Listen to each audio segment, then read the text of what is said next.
Que le Seigneur vous bénisse. Que le Seigneur vous bénisse. Amen. Il est presque 11 heures. Nous voulons qu'à 12 heures juste, qu'on soit dehors. Amen. Il nous reste qu'une heure du temps. Alors, sans plus tarder, nous allons nous tenir debout pour lire la parole de Dieu. Prenons nos Bibles dans le livre de Matthieu, chapitre 10.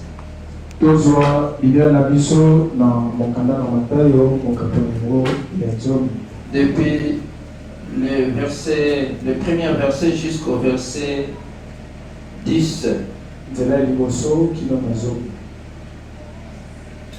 La Bible dit ceci. Puis, ayant appelé ses 12 disciples, il leur donna le pouvoir de chasser les esprits impurs et de guérir toute maladie et toute infirmité. Sima naiko benga zomina mibale na bayekoli na ye apesaki bango pifo na kobenga na milimo nyonso ya bindo pe kobikisa bokono nyonso pe na bokakana nyonso. Amen. Verset 2. Voici les noms des 12 apôtres. Le premier, Simon appelé Pierre, et André son frère Jacques, fils de Zébédée, et Jean son frère. Otala bakombo na batoma zomi na mibale ya liboso Simoni oyo abengami Petelo pe Andele ekone na mobali Yakobo pe mwana na mobali na Zebede pe Yohani ekona ye ya mobali Philippe et Barthélemy, Thomas et Matthieu, les publicains, Jacques et fils d'Alphée et Thaddée. Philippe pe Barthélemy, Thomas pe Mathayo, mokongoli na mpako, Yakobo mwana na Alphée pe Thaddée. Simon, les Canaanites et Judas Iscariote, celui qui livra Jésus. Simoni moto na Canaanite pe Judas Iscariote oyo atekaki Yesu. Tels sont les 12 que Jésus envoya après leur avoir donné les instructions suivantes. N'allez pas vers le païen et n'entrez pas vers le ville des Samaritains. Botala wana ezalaki zomi na mibale oyo Yesu atindaki pe alobaki na bango apesaki bango mana kokoloba boye bokenda epai na bapagano te boyingela pe na bingumba oyo na basamaria te. Allez plutôt vers les brebis de la maison d'Israël. Kasi bino bokota koluka bampate oyo ebungisami na ndako na Israël. Allez prêcher et dites le royaume de Dieu est proche. Bokendani pe bote ya koloba boye bokonzi na likolo ekomi pembeni. Guérissez les malades, ressuscitez les morts, purifiez les lépreux, chassez les démons. Vous avez reçu gratuitement et donnez aussi gratuitement. Bobikisa bato bazali kobela bosekwisa bawei bopetola bato na maba pe bobengana milio mabe bino osili kozwa ya ofele bopesa pe ya ofele. Ne prenez ni or ni argent ni monnaie dans vos ceintures. Bokamata wolo te palata te mosolo te na mikama na bino. Ni sac pour le voyage, ni de tunique, ni souliers, ni bâton, car l'ouvrier mérite sa nourriture. Bokamata pe nkoto te pona mobembo. Bokamata pe bilamba mibale te to basapatu te lingenda te jambi mosali esengeli azwa lifuti na ye. Amen. Amen. Alors Alors pour terminer, prenons Romains chapitre 9. Chapitre 8, verset 9 à 14. Pour vous, ne vivez pas selon la chair, mais selon l'esprit.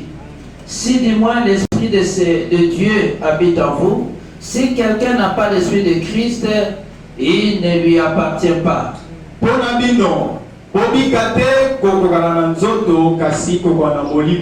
Soki molimo na nzambe ezali kati na bino.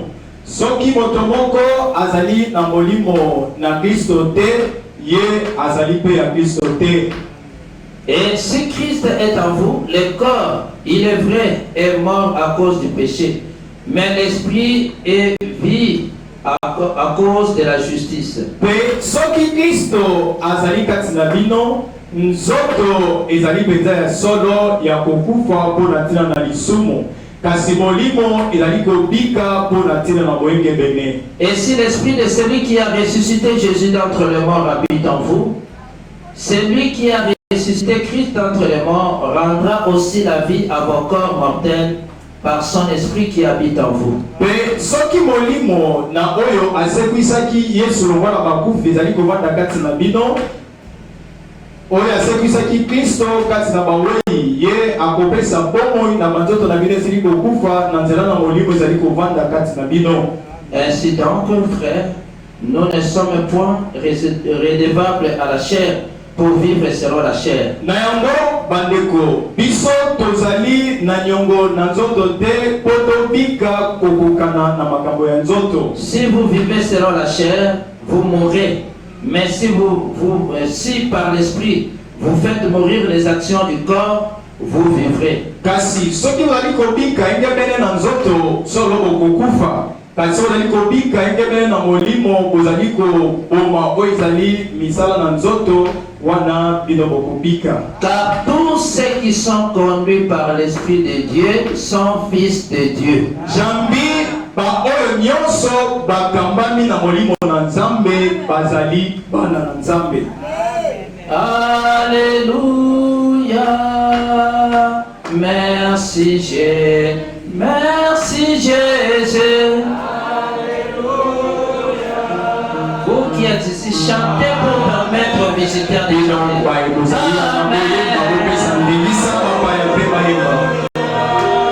chanter pour que les visiteurs chantent après vous. Alléluia. Je vais attendre ta voix.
Je vais chanter avec les nouveaux. Vous qui êtes ici, accompagnez-moi.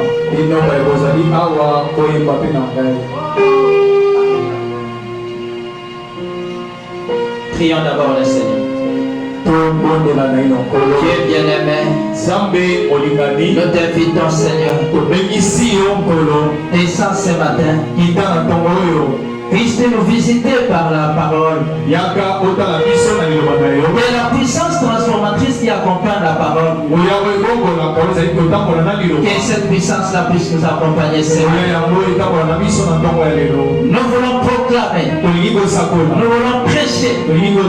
Pas n'importe quelle évangile, mais l'ancien évangile. L'ancien évangile, c'est l'évangile qui délivre. C'est l'évangile qui bénit. C'est l'évangile qui dévoile Satan. Ça nous montre clairement là où il est caché. Afin que nous qui sommes tes enfants, que nous ne puissions pas trébucher, mais que nous puissions marcher totalement dans la lumière. Accorde-nous cela. Visite-nous encore de vos serviteurs. Guéris les malades. Bonne solution aux différents problèmes. Au nom du Seigneur Jésus, nous avons ainsi demandé. Amen. Amen. Alors nous allons chanter Jésus, Jésus, je t'aime. Jésus, Jésus, je t'aime. Yesu, Yesu, nalingi. Quand nous avons les invités, chanter des cantiques simples, humbles, pour que Bango Pebaye Banabiso. Amen. Amen. Nous sommes à la période de l'évangélisation, non? Ok? Est-ce que nous sommes à l'évangélisation? Amen. Chantons des cantiques, donc simples, pour permettre à tout le monde de chanter.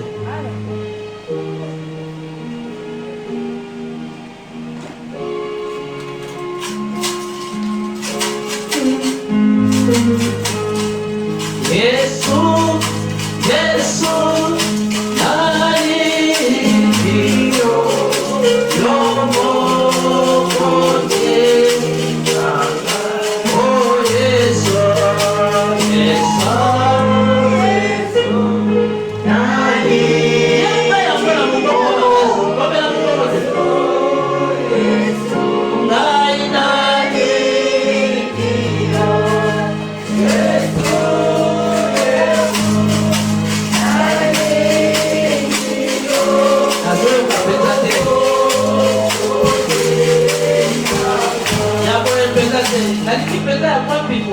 Yesu, Yesu, nalingiyo, Yesu, Yesu, prononcez vraiment maloba. Yesu nalingiyo, Yesu nalingiyo. Amen. Alors toquez musique. Yesu.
matin, nous allons partager autour de l'évangélisation toujours.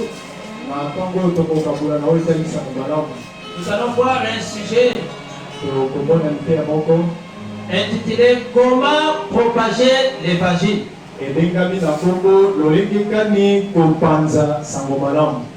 Amen.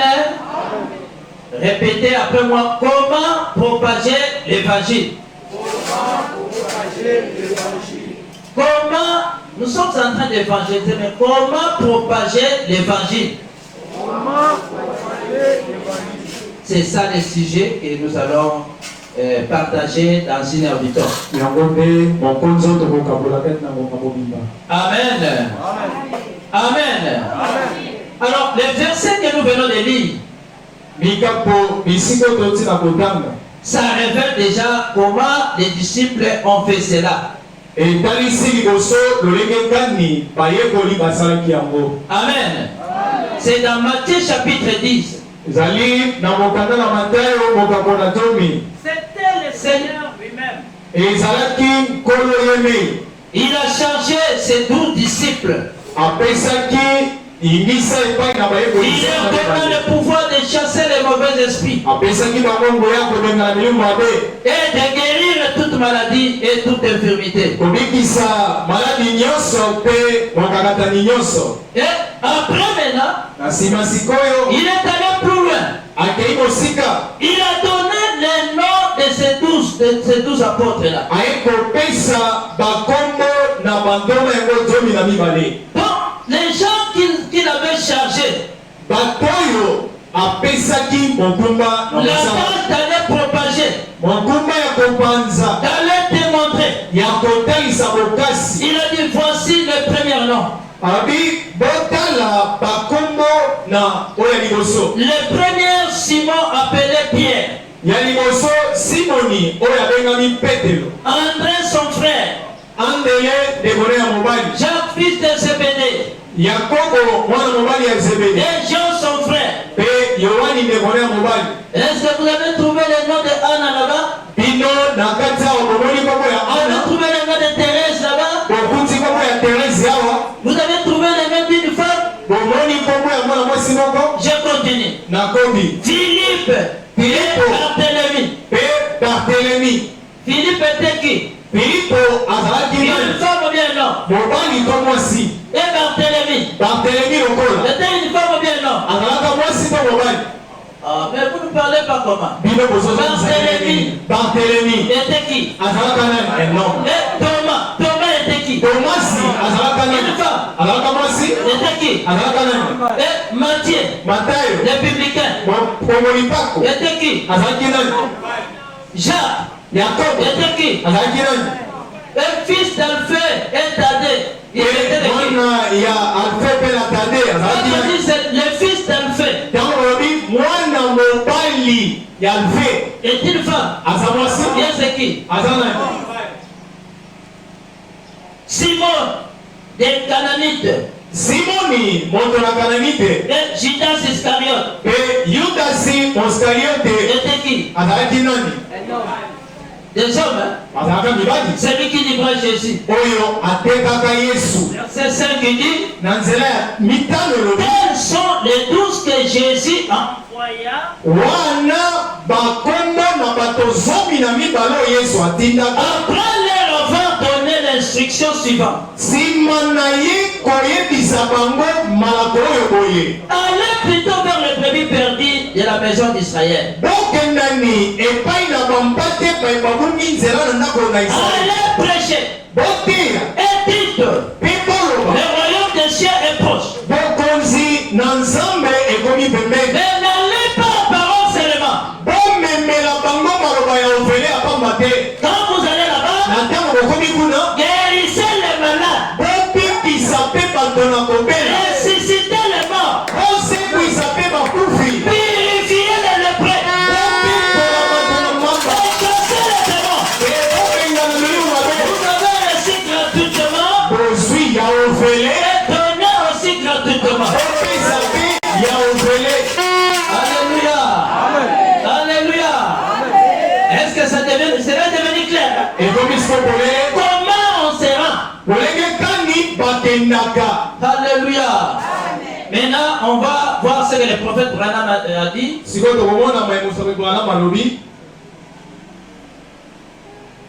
Dans la commission.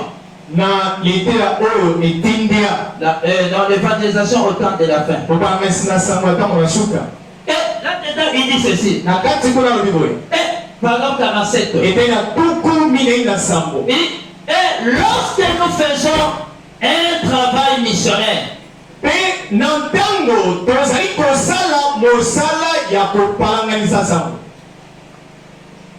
ou une mission à l'étranger, avec la parole de Dieu, il dit, nous savons que nous sommes toujours dans la volonté parfaite de Dieu.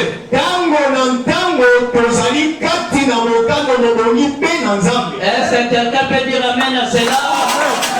Quand nous nous déplaçons avec la Bible, avec le brochure, pour aller gagner une âme, un travail missionnaire, que ça soit ici, que ça soit à l'étranger, que ça soit à l'intérieur, nous sommes toujours dans la volonté parfaite de Dieu. Car la première commission de Christ a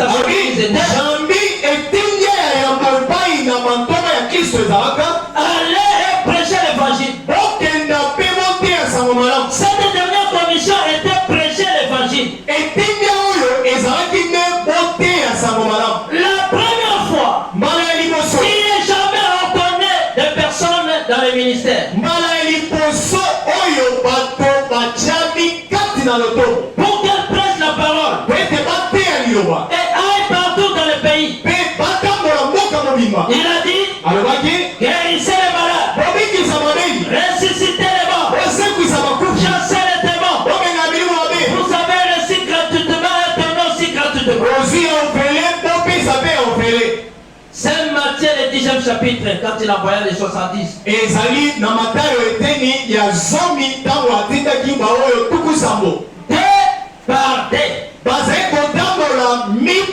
Cela était la première commission qu'il ait donnée à son église.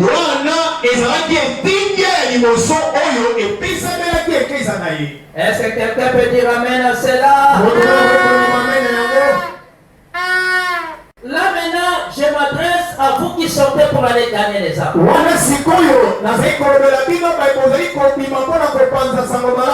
N'essayez pas d'aller seul pour aller prêcher, pour aller propager la parole. Parce que le diable n'aime pas l'évangélisation. Même ici à l'église, faites attention. Quand nous sommes arrivés à l'évangélisation, le diable va créer les empêchements. Oh, diable tel, est empêché. Le diable tel, bloqué dans le travail. Diable tel, empêché. Le santé tel, empêché. Donc vous allez voir que tout le monde sera bloqué. C'est le diable qui enverra ce vent-là. Il ne te combat pas. Il combat l'évangélisation. Il n'aime pas l'évangélisation. Alléluia.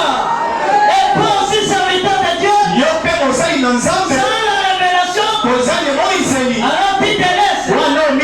Il te laisse accabler dans les activités professionnelles. Oh, moi je suis ceci. Oh, moi je suis avocat. Oh, moi je suis mécanicien. Oh, je suis électricien. Alléluia.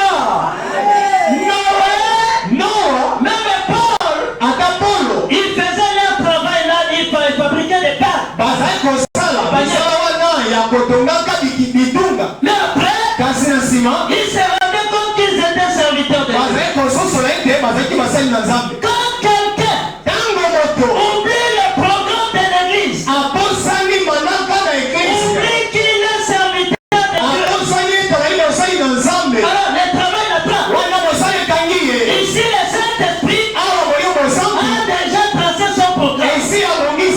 Le mercredi, 3 serviteurs de Dieu. Si tu sens que réellement tu es serviteur de Dieu, le Saint-Esprit a déjà tracé son calendrier. Toute chose. Dire salut à la parole. Alors si maintenant le diable te soutient, tu comprendras que ton expérience ne sera pas bonne. Amen. Tu seras un serviteur de Dieu. Il est absent le jour de mercredi, absent le vendredi, il y a l'orientation qui n'est pas là, mais qui est toujours serviteur. Qui est quel genre de serviteur? Donne-toi toi-même la réponse. Amen. Un serviteur de Dieu, c'est un parent commando qui sait arrêter toute chose.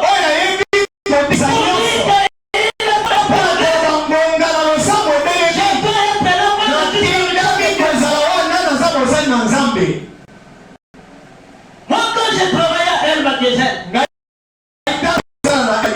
je leur disais, je suis serviteur de Dieu.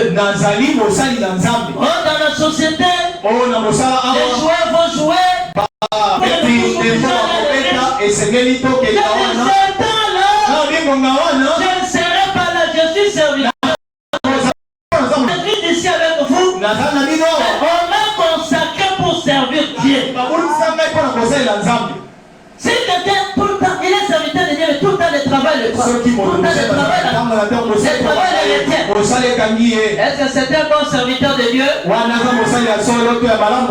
Il n'a pas la force de venir tout d'abord à l'église. Est-ce qu'il aura la force d'aller chasser les démons? Amen. Amen. Et n'allez pas seul. Voilà l'exemple que nous venons de lire. Ils les envoyaient des athées. Des athées pour aller vendre. Vous exhortez. Votre collègue aussi écoute. Vous parlez. Votre collègue écoute. Alléluia. Donc cela veut dire les deux là, les 12 là, ils ont partagé. Donc deux personnes ont pris l'autre direction. Les deux, ils ont pris une autre direction. Je pense comme ils étaient 12, ils ont formé combien d'équipes? 6 équipes. 6 équipes de 12 personnes. Ils se promènent là-bas pour aller propager la bonne nouvelle. Amen, amen, amen. Amen, amen, amen. Ne fabriquez pas une autre forme. Dieu est responsable de sa parole. Amen. Même si tu reçois le Saint-Esprit aujourd'hui, tu n'es pas la première personne à recevoir le Saint-Esprit. Le Saint-Esprit te conduira. Tel qu'il avait conduit ceux qui l'ont reçu avant vous. Vous êtes serviteurs de Dieu. Vous allez recevoir le Saint-Esprit. Il va vous conduire. Tel qu'il avait conduit Sierra.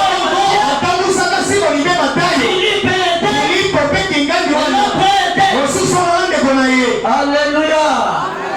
Alléluia. Alléluia. Voilà comment est-ce qu'ils étaient connus. Aujourd'hui, nous ne sommes pas imitateurs des dénominations. Comme elles le font, vous aussi vous le faites. Les dénominations. Si quelque chose est un ordre, copiez cela. Là c'est bon, c'est conforme à la parole. Et je vois souvent quand il y a des campagnes, si vous les savez, nous dans le message, la première évangélisation de vous le pape, c'est vivez la parole. Écoutez le message et pratiquez le message. Vivez la parole. Amen. Si maintenant vous voulez évangéliser,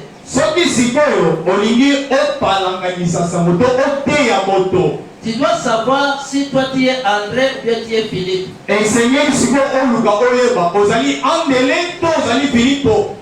Parce que ici le Seigneur n'a pas envoyé Jeannette. Il n'a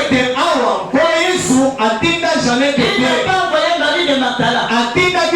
Mais il avait envoyé Simon,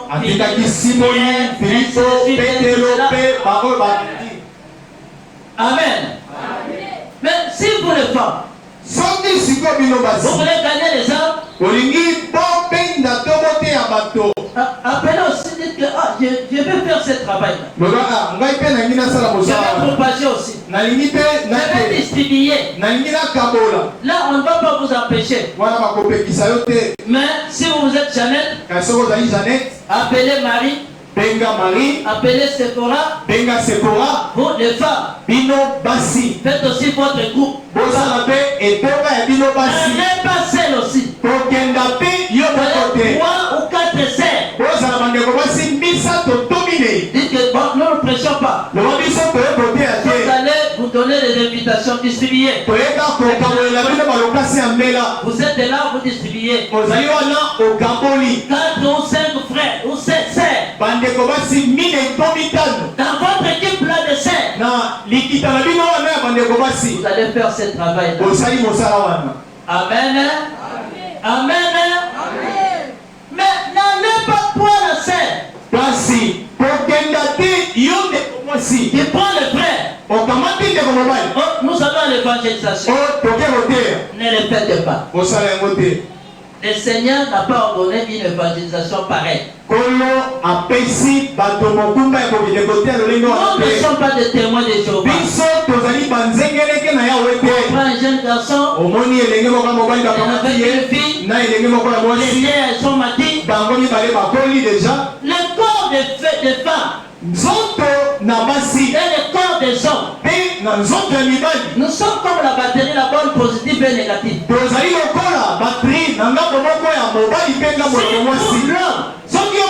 Vous vous mettez assez de temps devant une femme. Donc cette femme-là qui n'est pas votre femme, vous allez oublier l'évangélisation. Ça deviendra autre chose. Amen. Amen. Donc Pierre, prenez Simon. Vous voulez venir ici? Vous arrivez à l'honorable. Prenez le huissier. Vous allez. Et vous les frères, évangélisez. Prenez un frère.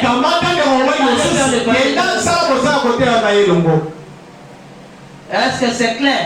Nous avons compris? Est-ce que c'est selon le modèle? C'est le pasteur Jean qui a créé cela. Qui a envoyé comme ça.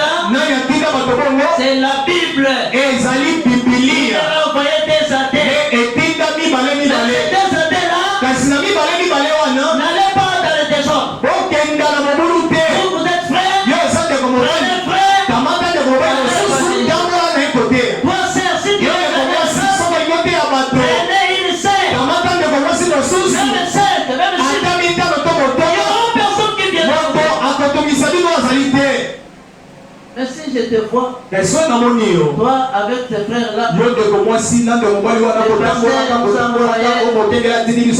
est ce pasteur là qui vous a? Le révérend Monisco, l'apôtre de l'unité, un homme qui est bien formé de Dieu, vous envoyez à faire un travail controversé.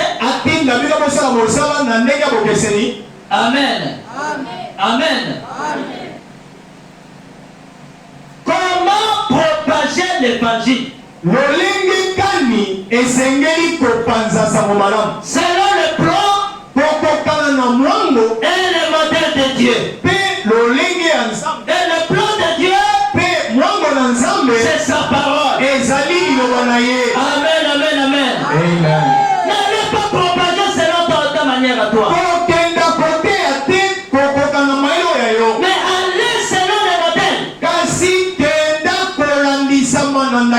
Tel que les apôtres ont évangélisé. Et quand vous allez là-bas, mes frères bien-aimés, il faut que vous soyez consacrés. Amen, amen, amen, amen. Il a dit au paragraphe 49. Maintenant, la dernière commission, il a donné à son église. Avant qu'il soit réussi dans la gloire, il a dit, allez dans le monde entier. Il venait de ressusciter les morts. Amen, amen, amen. Donc allez. Dans l'église de Dieu vivant, on ne reste pas si longtemps, on écoute. Vous êtes quelqu'un qui écoute éternellement les paroles. Vous allez écouter pendant un certain temps. Après, sortons. Allez, alors 50, il dit ceci. Maintenant, rappelez-vous. L'avènement est venu. L'avènement est venu sont deux mots différents.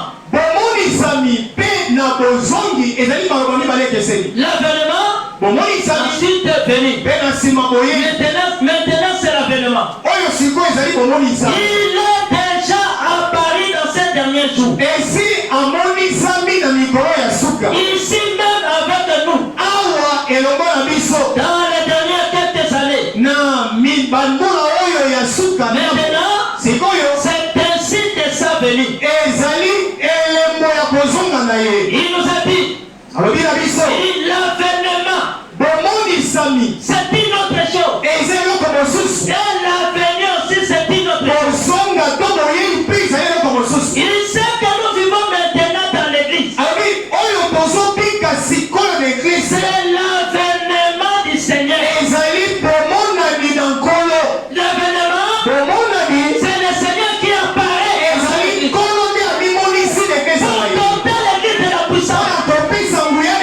Il a dit maintenant, ce qui se passe dans l'église, c'est l'avènement. Le Seigneur apparaît dans les cieux. C'est un avènement. Alléluia. Il apparaît dans son église sous la forme du Saint-Esprit. Montrant que c'est lui. Les gens ne peuvent pas faire les choses que vous voyez le Saint-Esprit faire. Et si cela est l'avènement du Seigneur, n'ayez pas peur. Vous n'allez pas propager la parole comme les témoins des jours. Mais le Seigneur vous envoie pour aller démontrer la puissance, pour aller guérir, pour aller chasser les démons. Voilà ce que nous sommes en train de faire. Vous n'êtes pas serviteur de Dieu. Prenez l'invitation donnée. Prends l'invitation. Là vous invitez les gens. Mais un serviteur de Dieu, allez là-bas, trouvez le malade, et posez les mains. Vous trouvez qu'il y a des cas. Annoncez la parole. Vous allez voir que le Seigneur va se manifester. Parce que ce n'est pas son travail. C'est lui qui t'a envoyé.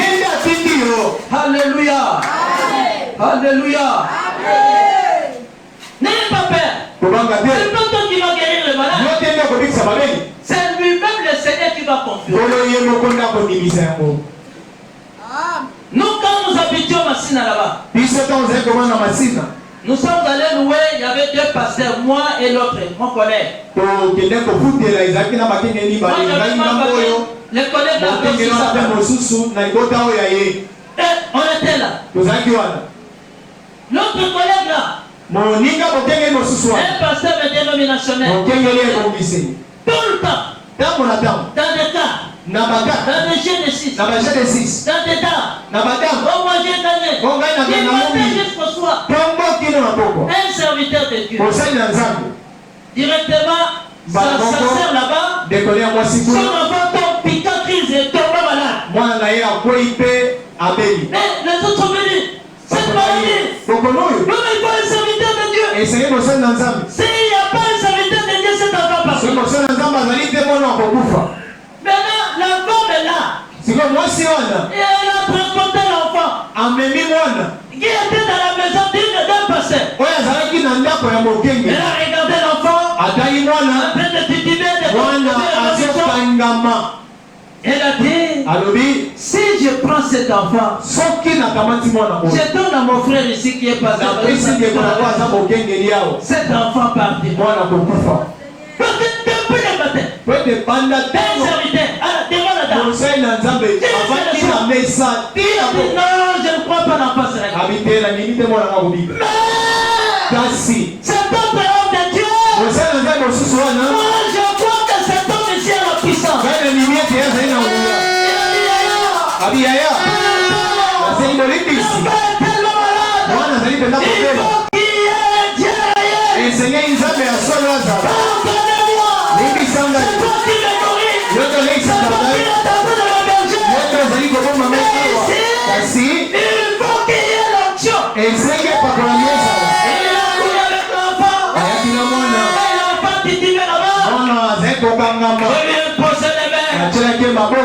Seigneur Jésus, toi qui es le Dieu des promesses, toi qui as accompli ma logique, je t'invite maintenant et quand tu veux, Dieu de notre côté.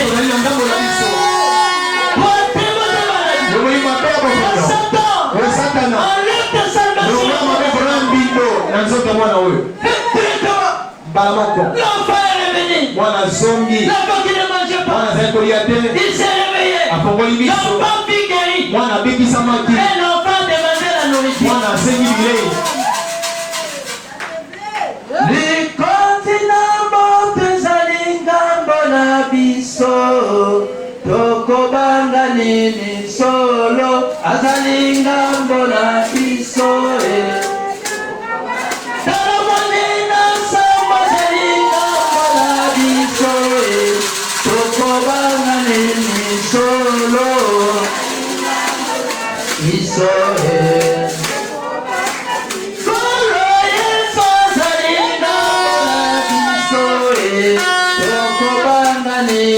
solo asalingando na soe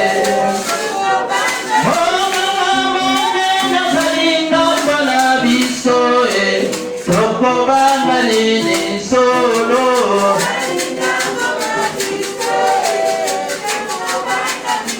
Maintenant toi serviteur de Dieu, toi qui sors pour aller œuvrer pour la gloire du Seigneur,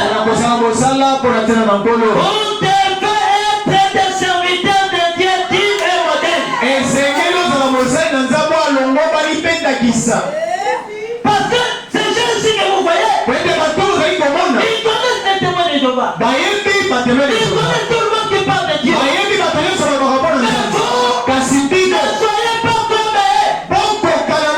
N'évangélisez pas comme eux. Soyez des serviteurs de Dieu dignes et modèles. Soyez des miracles. Comme vous chantez, soyez modèles.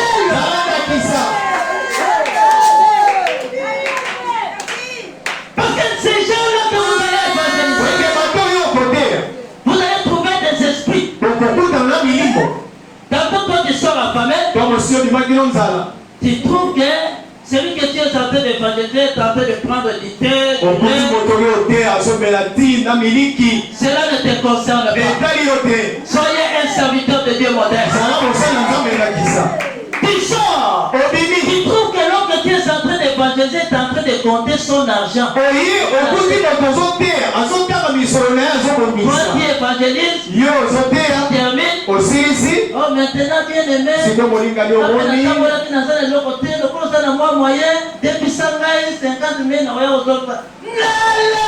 le faites pas. Même si vous êtes affamé, allez vers l'évangélisation affamée. Retournez affamé. N'allez pas prêter. auprès de celui que toi tu lui apportes la parole. Ne le faites pas. Soyez un serviteur de Dieu dit. Même si vous allez manger un pain sec, demeurez dans la vérité de la parole. Amen, amen, amen, amen. Amen, amen, amen, amen. Et quand vous sortez, quand les gens trouveront que vous êtes moderne, vous êtes dignes. Et vous qui êtes serviteurs de Dieu, vous savez, les gens vous considèrent comme des médecins. Un serviteur de Dieu est comme le médecin. Quand les malades arrivent devant le médecin,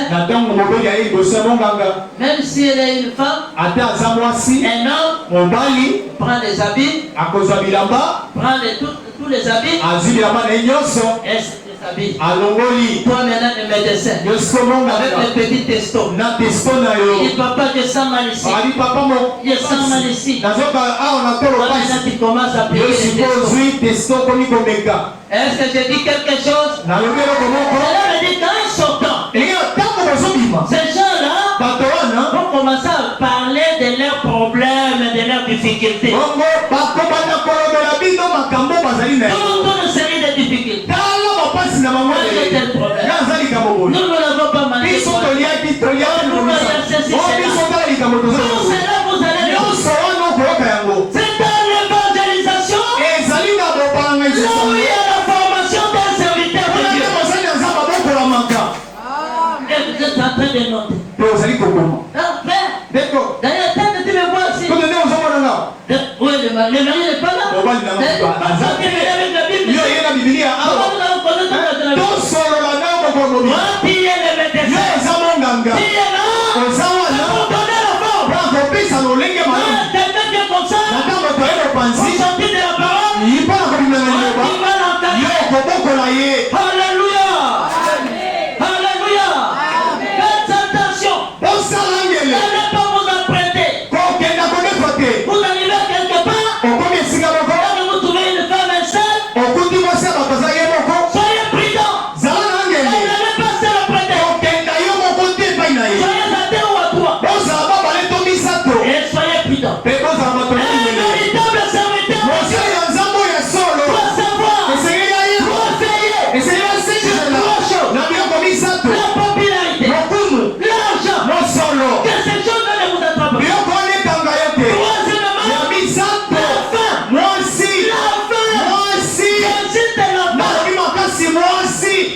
avec l'argent, si tu vois l'argent, il n'y aura pas de problème. Si tu te trouves quelque chose,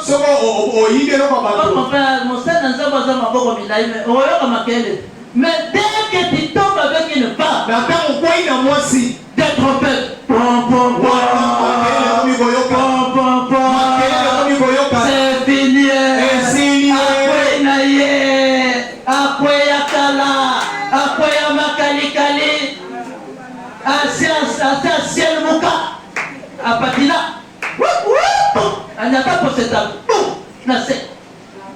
Alléluia.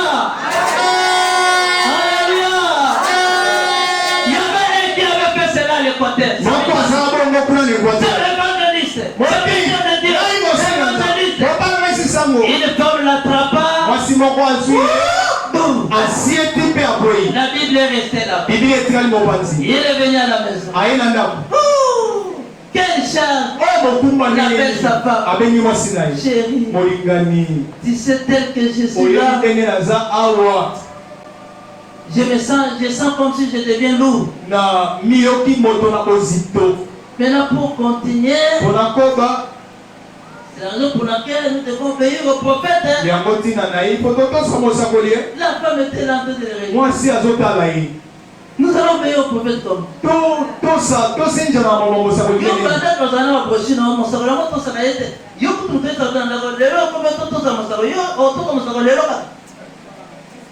oh non, vous savez là où je suis allé, j'ai tombé avec Quand la femme a écouté cela, évangéliste monene ya mboka, bobima, évangéliste akosaka bino, asakole mpe na nga akwei. Nini mama? Évangéliste akosaka bino akwei, na mobali na ngai, oyo nga évangéliste akwei. Maintenant, esika azalaki kuna ntango abimikuna na kwei kuna bato. Évangéliste awa esili prise asuka yango azwi singa amati na nzete amikani na kingo miso bimi na libanda ntango na osunga bakuta moto amijemisi na singa miso ni libanda dolemo ebimi tanga molai.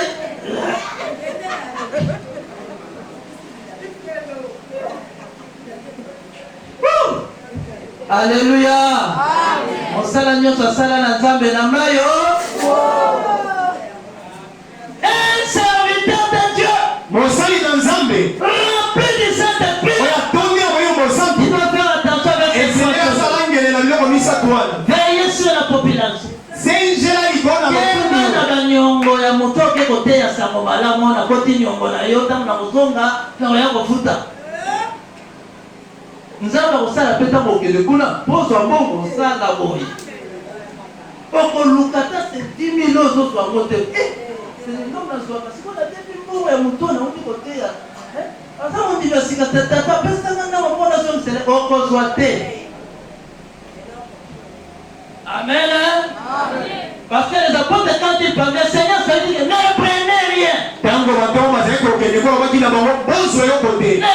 rien de cela. Ne prenez rien. Mais en d'autres temps, il parle aussi, ne prenez rien, allez me produire parce que tu vas manger là-bas dans les champs. Retenez seulement que ne prenez rien. Que ce soit de votre part ou de leur part. Amen. Amen. Oh mes frères bien-aimés, pour que nous puissions avancer, maintenant nous qui venons de croire, de croire l'évangile, il y a des étapes à franchir. Il faut que ces gens-là viennent. Il faut que vous ayez la foi. Maintenant vous, d'abord vous devez croire à la parole de la promesse. Amen. Car la foi vient du fait d'entendre la parole. Frère Branham dit dans ces paroles infaillibles de la promesse. 20 janvier 64. La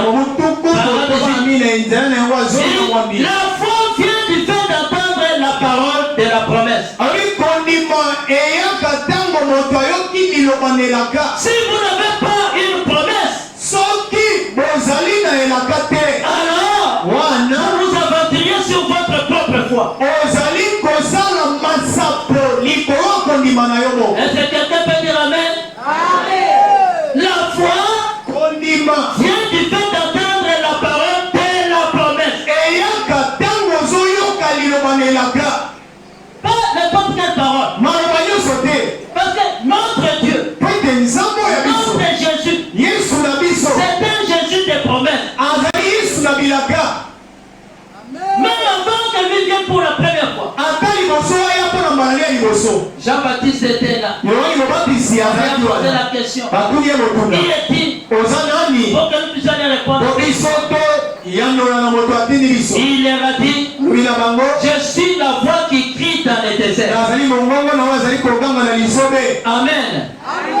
Il leur a répondu que les gens, il leur a dit que je suis la voix qui crie dans les déserts. Crier dans les déserts était une promesse. Amen, amen. Même si Jésus. Mais cela ne vous fait pas trembler. Quand nous attendons dans le marché. Yesu yayalanga. Yesu kabikamo. Yesu kita. Tata kita nambuya na yo. Tata pelisa mote tu babanguna awa. Tata yaka sala. Tata sala boye. Yo c'est là où toi le papa na zo c'est la et la ka. Alléluia.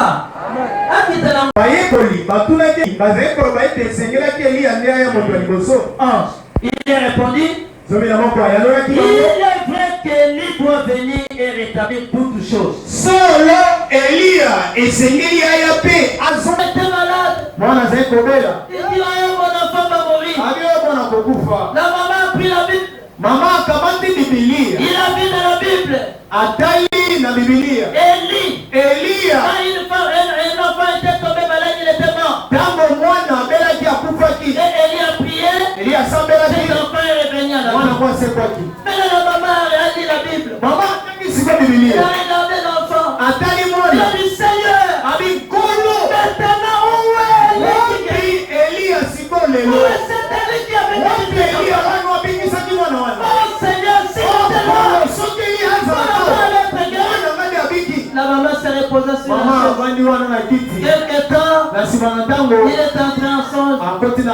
Il voit un homme avec la tenue de col, avec les chapeaux de cow-boy. Il a habillé en costume. En train de passer. La voix lui a dit tu cherches Élie.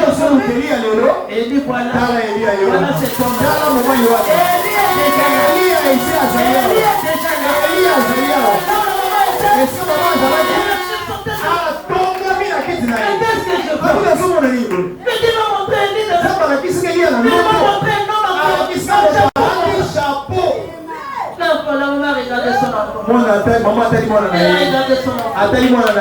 il est resté là. Et là, William Branham, il était descendu dans la vie.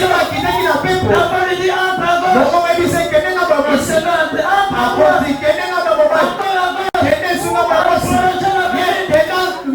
William Branham a tenu les William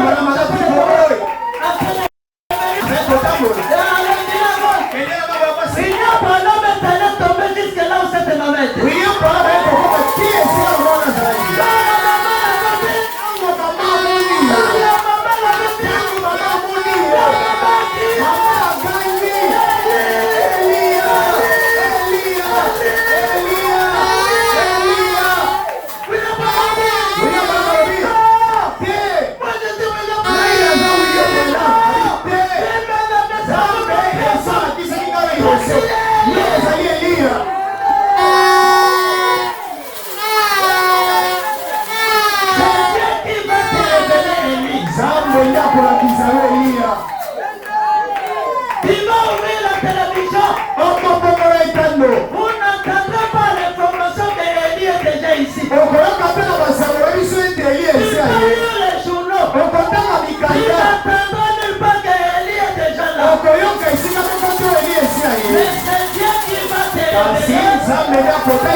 William Branham, celui qui a accompli Malachi.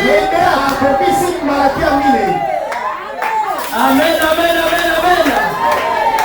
Et vous devez croire à la parole de la promesse. Croire à la parole de la promesse. Pas Jésus tout court. Croyez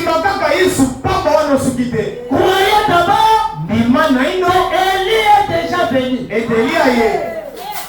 Amen. Amen.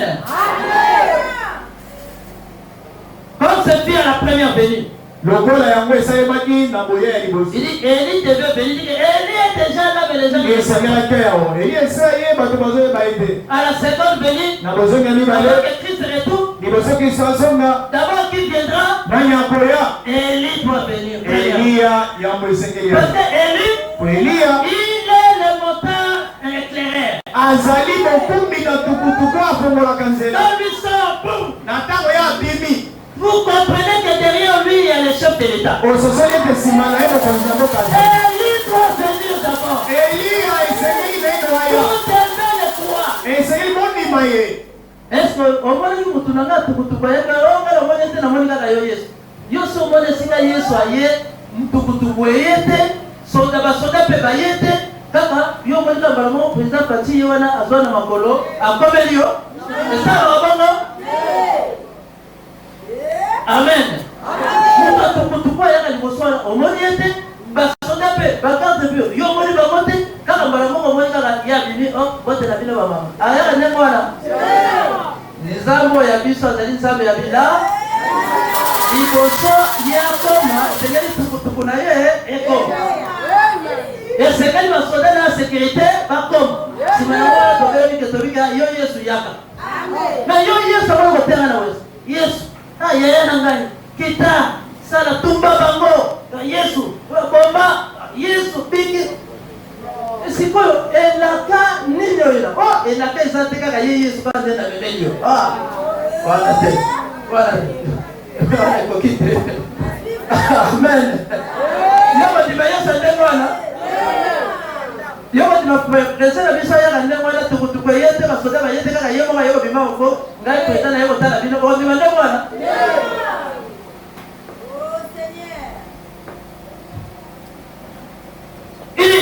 dans le demeure futur. Donc, vous devez d'abord croire à la parole de la promesse. Pas n'importe quelle parole. Mais la parole qui est accompagnée d'une promesse. Jésus, la parole que je vous prêche maintenant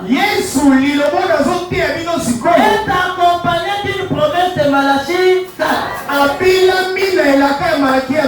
Pour sa seconde venue, vous devez croire à cette parole-là. Alléluia. Alléluia.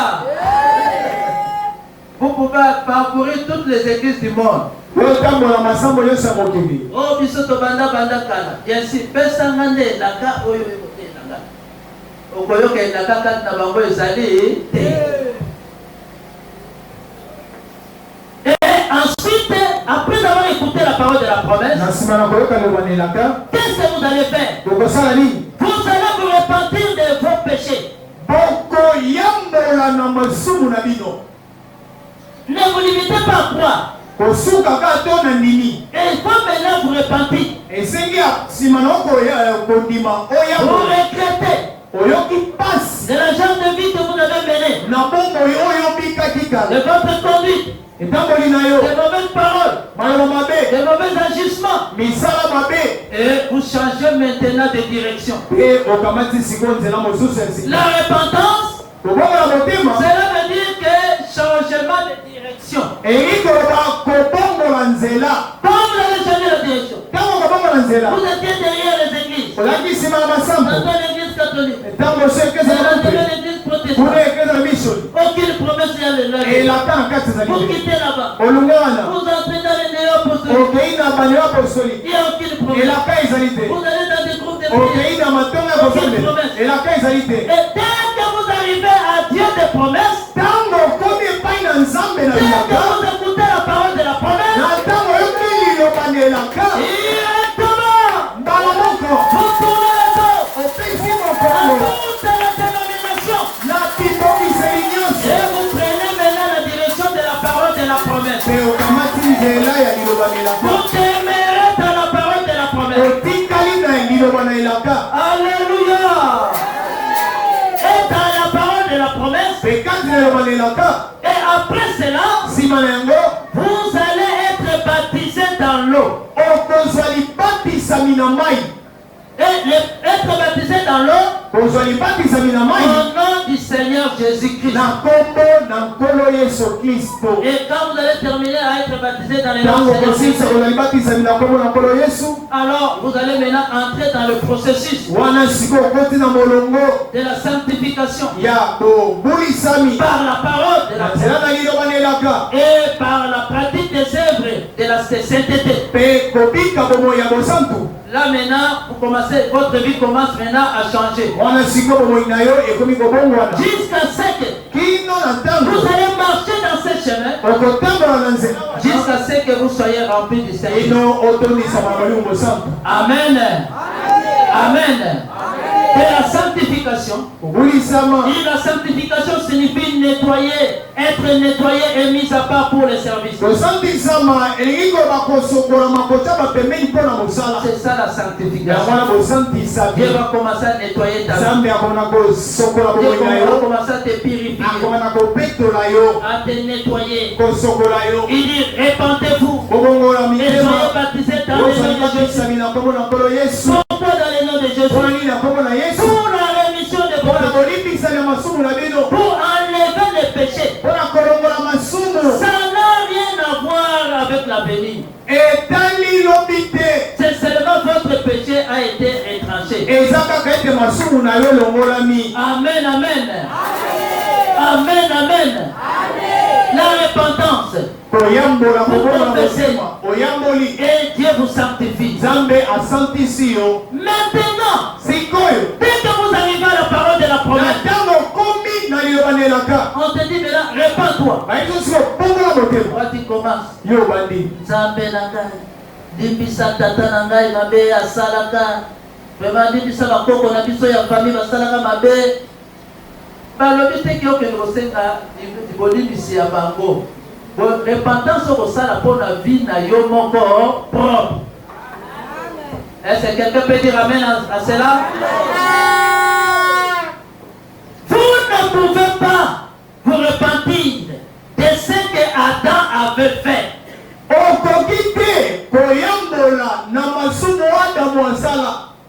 Oh Seigneur, vraiment Adam n'a dit qu'il m'a dit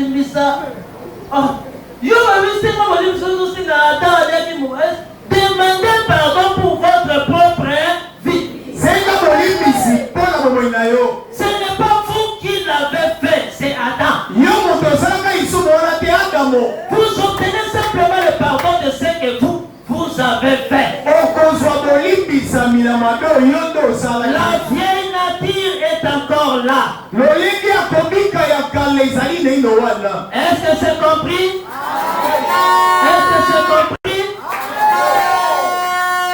Pas demander pardon pour ton enfant, pour ta fille. La repentance d'abord. Le chemin du ciel, c'est un chemin rocaillé. C'est un chemin difficile.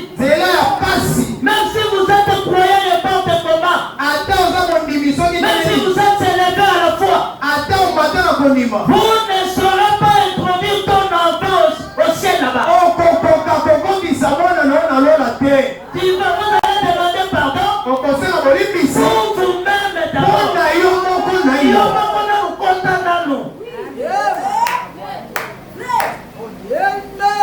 Mokolo ya liwa okozala se omoko. Onani batisi okozala se omoko. Pona konetwa okozala se omoko. Kebana yondeko batela liloba oyo. Kebana yondeko batela liloba oyo. Amen. Amen. Parole de l'Intérieur il dit, la sanctification est un mot grec composé qui veut dire nettoyer et mis à part pour le service. Amen. Là vous êtes sanctifiés. Vous êtes mis à part pour le service. Amen. Il dit ensuite, parole dans la 2. Ce qui vient après. Après la sanctification, c'est le baptême de feu. Pour que Dieu habite à nous. Le feu de Dieu purifie nos cœurs du péché. Et met le Saint-Esprit à l'intérieur. Produisons la même vie que ceci produisait. Parce que c'est en nous. Amen. Quand maintenant le baptême du Saint-Esprit descend, ça entre à l'intérieur. Ça va maintenant produire une vie. Et mais quand il sanctifie, quand il est sanctifié, il est nettoyé, ça enlève le désir de lui, ça enlève le besoin. Il peut encore être tenté, mais il en enlève le besoin. Pourtant, il n'est pas encore en règle. Amen, amen, amen. Amen, amen, amen. Et quand vous recevez le Saint-Esprit, quelque chose doit vous arriver. Eh bien, il y a une chose. Il ne suffit pas qu'ils avaient reçu le Saint-Esprit. À cause de parler en langue. Ni la Bible n'a pas dit qu'il parlerait en langue. Ils avaient vu les résultats. Le résultat. Personne ne peut recevoir le Saint-Esprit sans quelque chose lui arrive.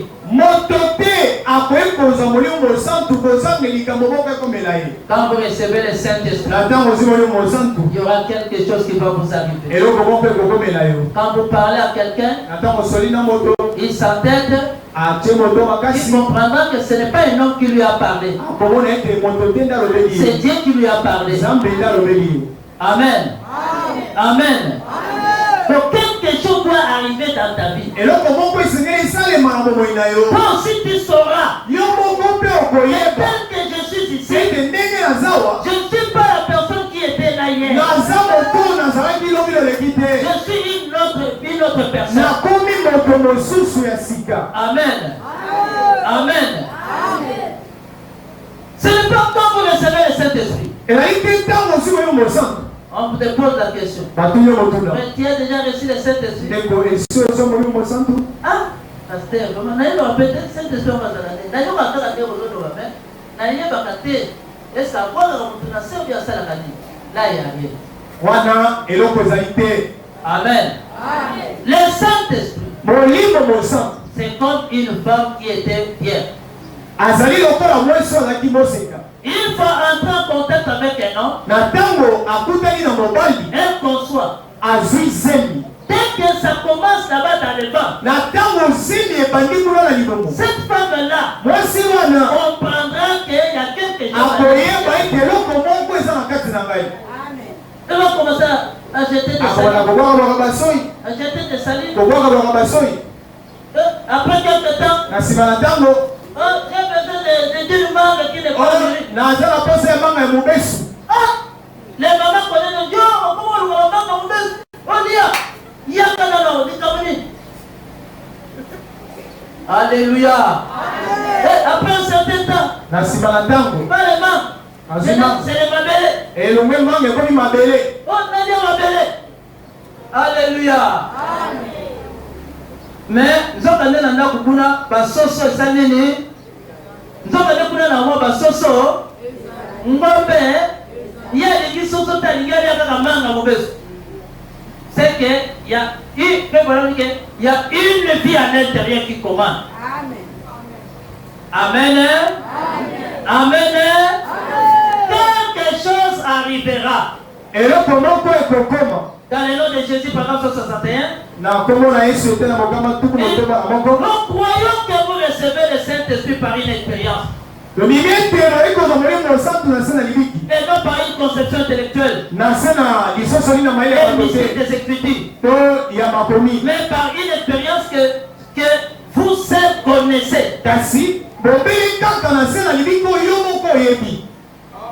Amen. Cette expérience-là, ce ne sera pas ton frère ni ta sœur. Mais c'est vous seul qui connaissez ça. Il dit contrôlez si votre vie est conforme au modèle de la parole.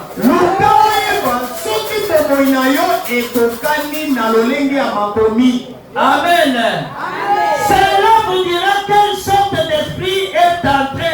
wana ekolakisa yo lolenge kani na molimo ekoti kati na yo. Contrôlez. Landela. Si votre vie est conforme au soki bomoi na yo ekokani na liloba. si tu vois que ta vie est la parole, soki omoni ete bomoi na yo na liloba ekokani là, soyez enracinés. wana ndimisala L'esprit qui est en ete vous, molimo ekoti kati na c'est yo le Saint-Esprit. ezali molimo mosantu.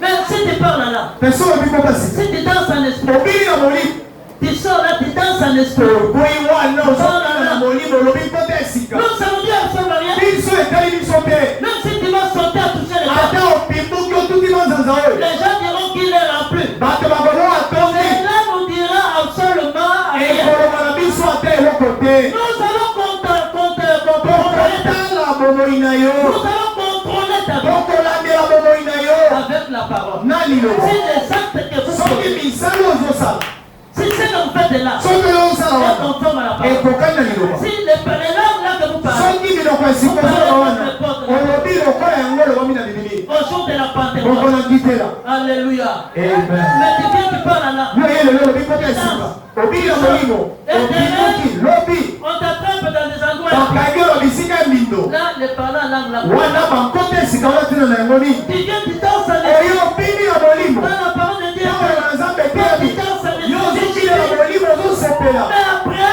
kasi na nsima ta vie bomoi na yo ne cadre pas avec la parole. ezosimba te na liloba Le talon de mesure, epimelo notre chose, epimelo na biso to emekelo na biso c'est la parole de Dieu. eza liloba na nzambe Le rhume et tombe, lirimi komime c'est le message de Dieu. eza sango na ntango Sala bisala sala na yo. Mais tozwaka torche liloba nzambe toye tala.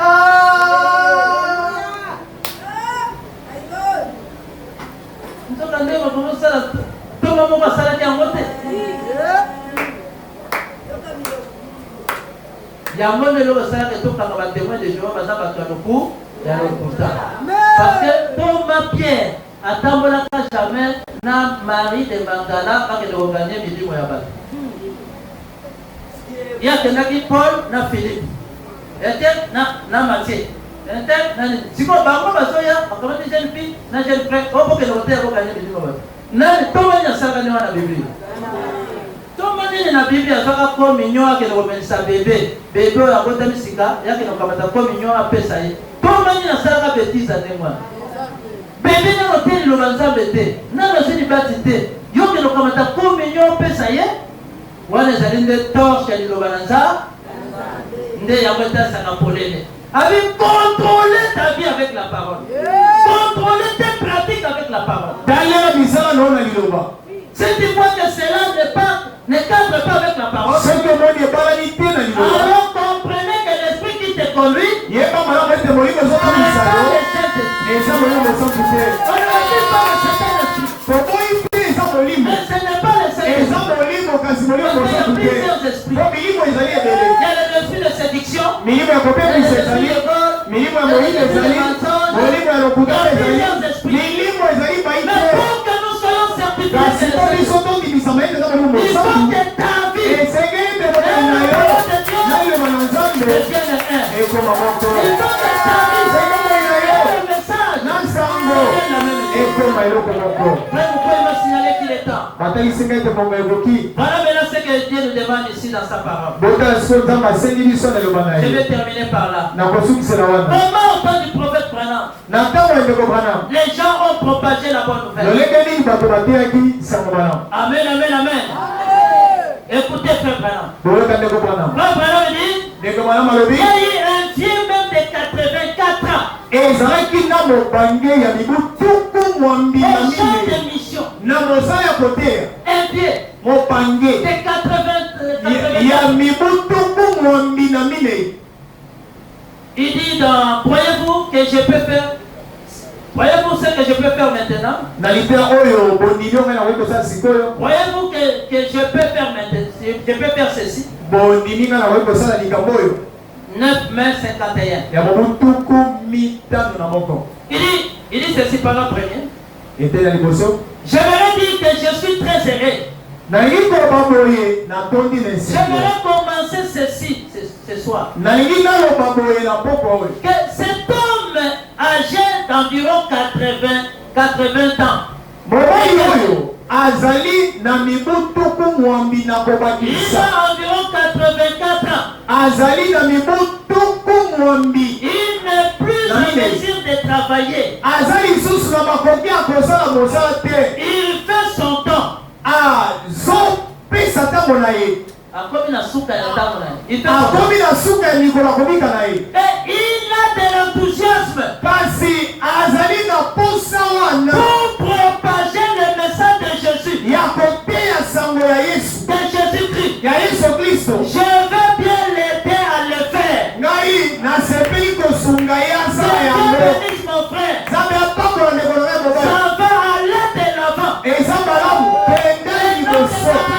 Moto mobutu mwambi na mine. Fatigué. Si alemi. Il ne peut pas aller au travail. Akoki kokenda ata kosala te. Mais il sort Kasi abimi. pour aller donner une heure. Ate ata moto moko. Quelque chose sonal. Azala buna Il azali na yango. n'était pas contre son temps. Atali yango te. Il sort pour aller donner une Abimi heure. po ate ata moto moko. Et voilà, il dit, Ndeko bana balobi. je vais l'aider. Nalingi nasunga ye. L'évangélisation Koteya ne considère pas l'âge de quelqu'un. etalaka mbula ya moto te. Que vous soyez petit ou vieux, Ozala mwana moke te c'est mobali. l'onction du Saint-Esprit à vous qui fera ce travail. Epakala moi mosali kati na nde kosala mosala wana. Oh, moi, Ongai vous voyez que nous sommes devenus des omoi vieux. biso osi tokoli. J'ai déjà atteint 84 Yo ans. esokoma na mbula tuku mwambi na mine. À 80 ans, il entre dans les champs. Na mbula tuku mwambi azote. Amen. Et n'ayez pas honte, n'ayez pas peur. Koyoka soni mpe kobanga te. Dans le ministère de Frère Branham, Na lotomo ndeko bana. Frère Branham dit dans l'histoire de ma vie, Lisolo ya bomoi na ngai. il dit dans le domaine des visions, cet homme n'était pas une vision. Alobi na oyo etali mamono dekwa azalaki lomono te. Cet homme-là n'était pas une vision. Il s'est avancé vers moi. Apusanaki pene na ngai. J'ai entendu le bruit de ses pas pendant qu'il marchait. Nayokaki makelele ya makolo na ye ntango azali Il s'est approché de moi et m'a appelé. apusani mpe abengi ngai. J'ai tremblé comme ceci. Nazali kolenga lokola Il boye. a dit ne crains pas. Ayesili kobanga te. Et quand il a dit, Ntango alobaki bongo, c'était même la voix que j'avais entendue depuis que j'étais petit enfant. wana ezali bongongo oyo nayoka wuta nazalaka moke. Le même homme. Moto kaka Mais moko. maintenant c'est un homme. Sikoyo azali mobali. Je l'avais vu dans une nuée. Namona ye na lipata. Dans une colonne dans une colonne. Na likonzi moko. Je l'avais vu. Mpe namonaki. Je l'ai entendu dans un tourbillon. Nayoka ye kati na Dans un tupe. buisson. Na matiti kopela. Mais parler. Koloba na ngai.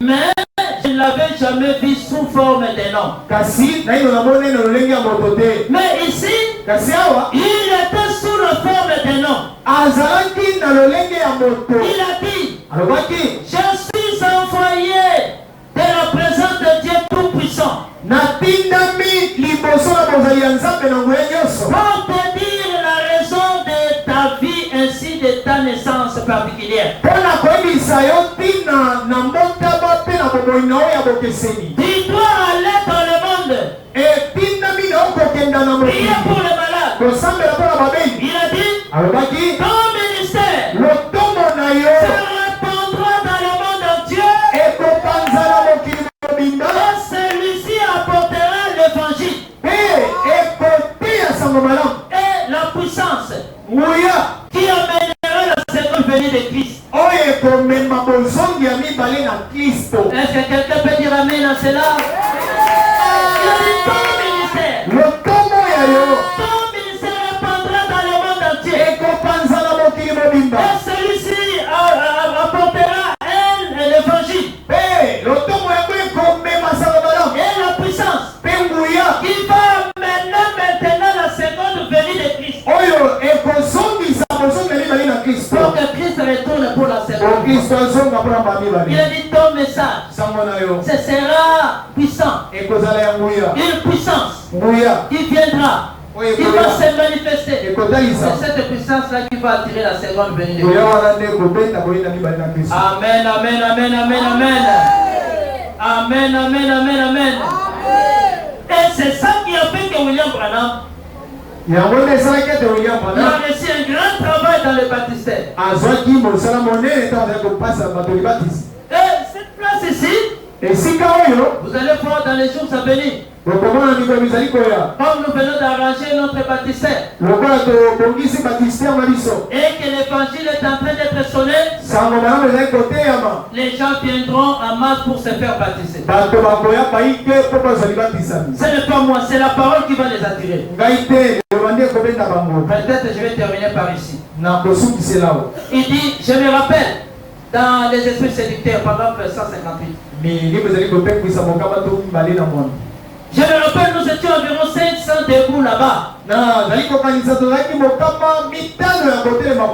j'ai baptisé 120 personnes, à peu près à cette période de l'année, ici, au bord de la rivière, lorsque cette grande étoile du matin est descendue, et a prié au-dessus de la rivière, il dit Alléluia. Alléluia. Une fois, comment un pauvre, une fois est sorti et a dit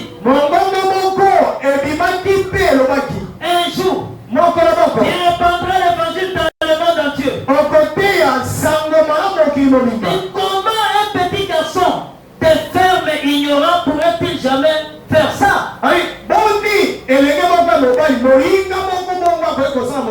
C'est la grâce de Dieu. C'est la grâce de Dieu. Amen. Amen. Amen. Comment propager la bonne nouvelle? Pas seulement en parole, mais allez démontrer la puissance. Comment propager l'évangile? Pas seulement toi-même.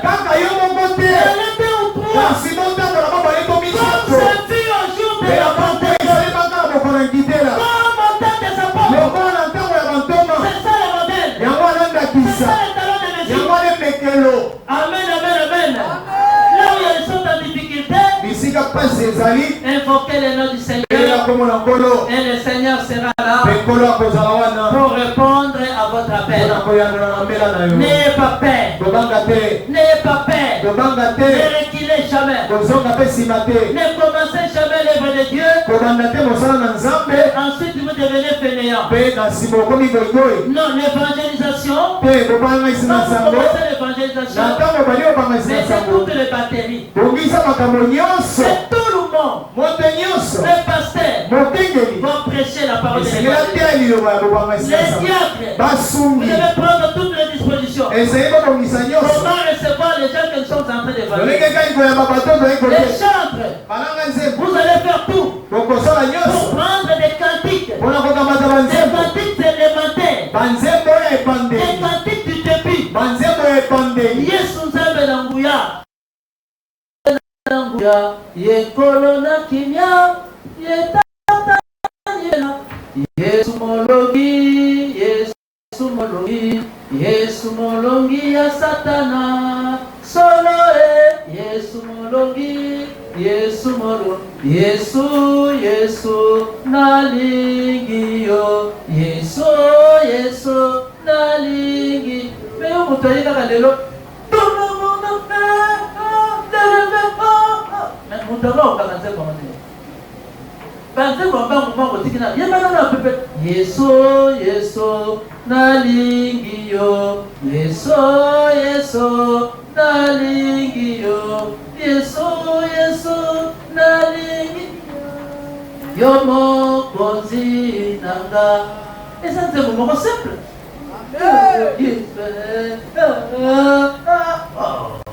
Si banze mnyoso awande mutu ayepo ayekola tanzemo moko kaka obona saka mutu nzemo moko pe akangia kwa hiyo banze muzomi awa mutu pe akangia mutu. Amen. Amen. Donc cela veut dire que c'est l'ensemble des corps que nous sommes en train de travailler. Les chants de l'évangélisation. Les paroles qui ont trait à l'évangélisation.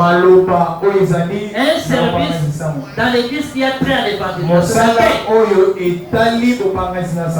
Amen. Comment évangéliser? Un homme peut se convertir même en écoutant seulement les chants. Est-ce que c'est la vérité? Il entre. Là-bas, vous mettez la musique douce. Pam, pam, pam, pam, pam,